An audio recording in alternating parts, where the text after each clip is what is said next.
नमस्कार दोस्तों, मोर्सेज of wisdom में आपका स्वागत है।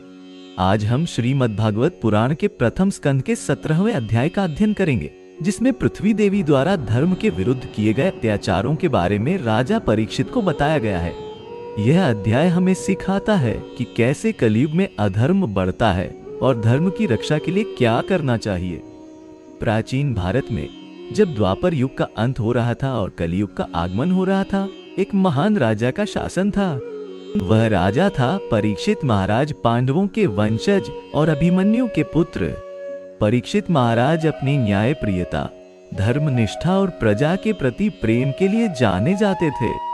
उनके राज्य में सभी नागरिक सुखी और समृद्ध थे, क्योंकि राजा स्वयं धर्म के संरक्षक थे। एक दिन परीक्षित महाराज अपने राज्य का भ्रमण कर रहे थे। वे अपने रथ पर सवार होकर दूर दराज के गांव तक पहुंच रहे थे, यह सुनिश्चित करने के लिए कि उनकी प्रजा सुखी है। एक काले वस्त्रों में लिपटा व्यक्ति, जिसका चेहरा छिपा हुआ था, एक गौमाता और एक बैल को प्रताड़ित कर रहा था। गौमाता के 4 पैरों में से 3 पैर पहले ही टूट चुके थे और वह अपने एक पैर पर खड़ी थी, दर्द से कराह रही थी। परीक्षित महाराज के हृदय में क्रोध और करुणा की लहर दौड़ गई। उन्होंने तुरंत अपने रथ को रोका और उस व्यक्ति की ओर बढ़े।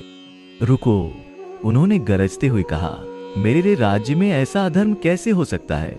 गौ माता को कष्ट देने का साहस कौन करता है?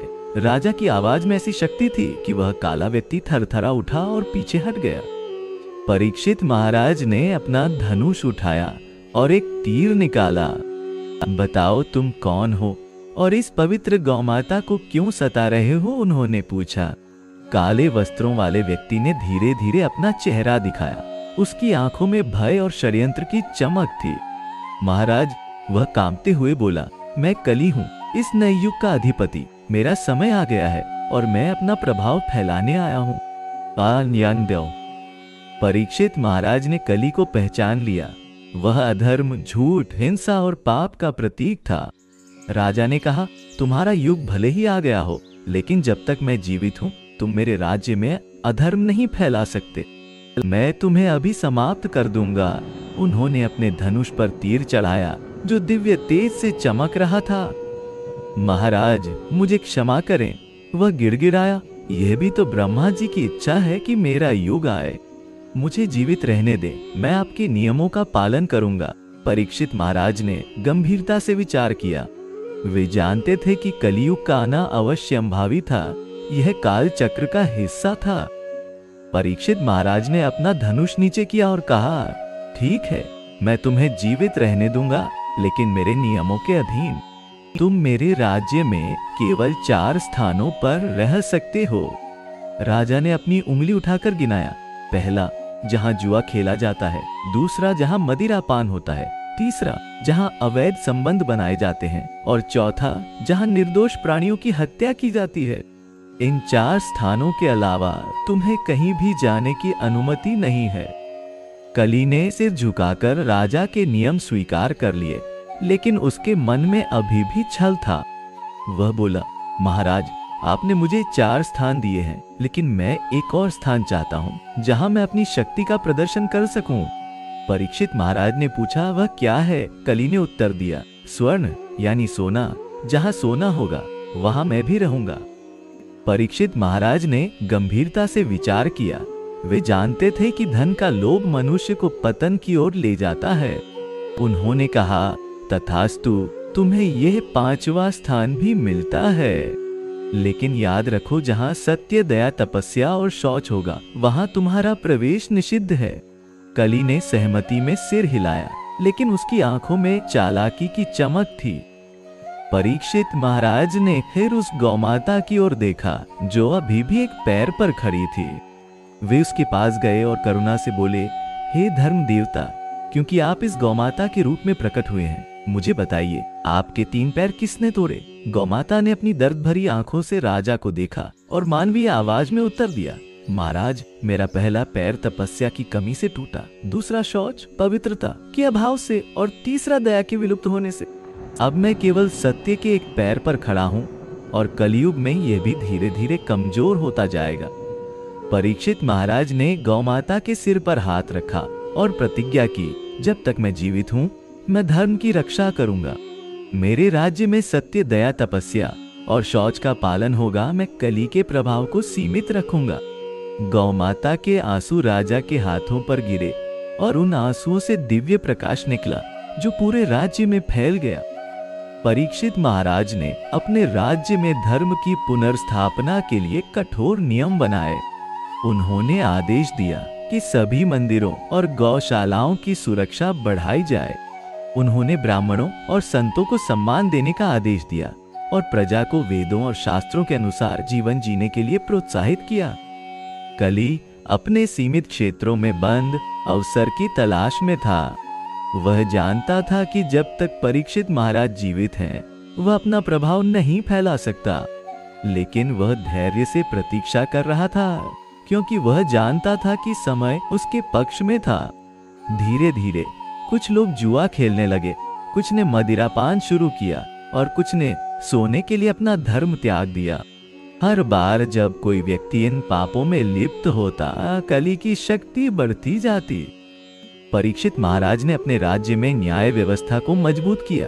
जो भी व्यक्ति अधर्म का आचरण करता, उसे उचित दंड मिलता। वे चाहते थे कि उनकी प्रजा अधर्म से दूर रहे, न केवल दंड के भय से, बल्कि धर्म के प्रति समझ और प्रेम के कारण। इसलिए उन्होंने पूरे राज्य में धर्मशालाएं और पाठशालाएं स्थापित की, जहां वेदों और शास्त्रों का ज्ञान दिया जाता था।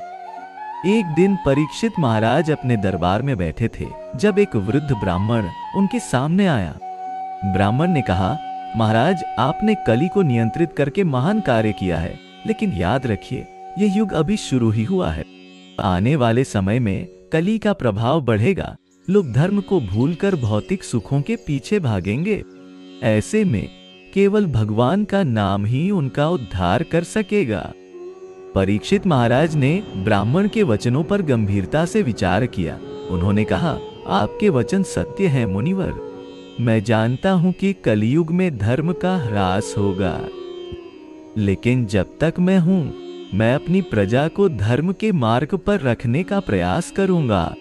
और हाँ, आपने सही कहा, इस युग में हरि नाम ही सबसे बड़ा आश्रय है। राजा ने आदेश दिया कि पूरे राज्य में भगवान के नाम का कीर्तन हो और हर घर में तुलसी का पौधा लगाया जाए।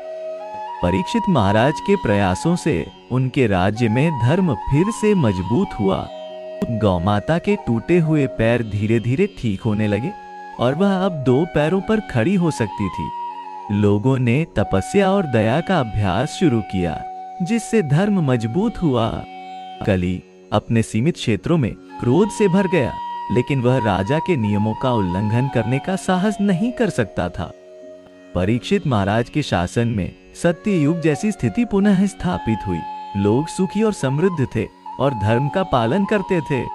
राजा ने अपने पुत्र जन्मेजय को भी धर्म के मार्ग पर चलने की शिक्षा दी, ताकि भविष्य में भी धर्म की रक्षा होती रहे। परीक्षित महाराज ने अपने जीवन में दिखाया कि एक सच्चा राजा वह है जो धर्म का संरक्षक हो और अपनी प्रजा को अधर्म से बचाए।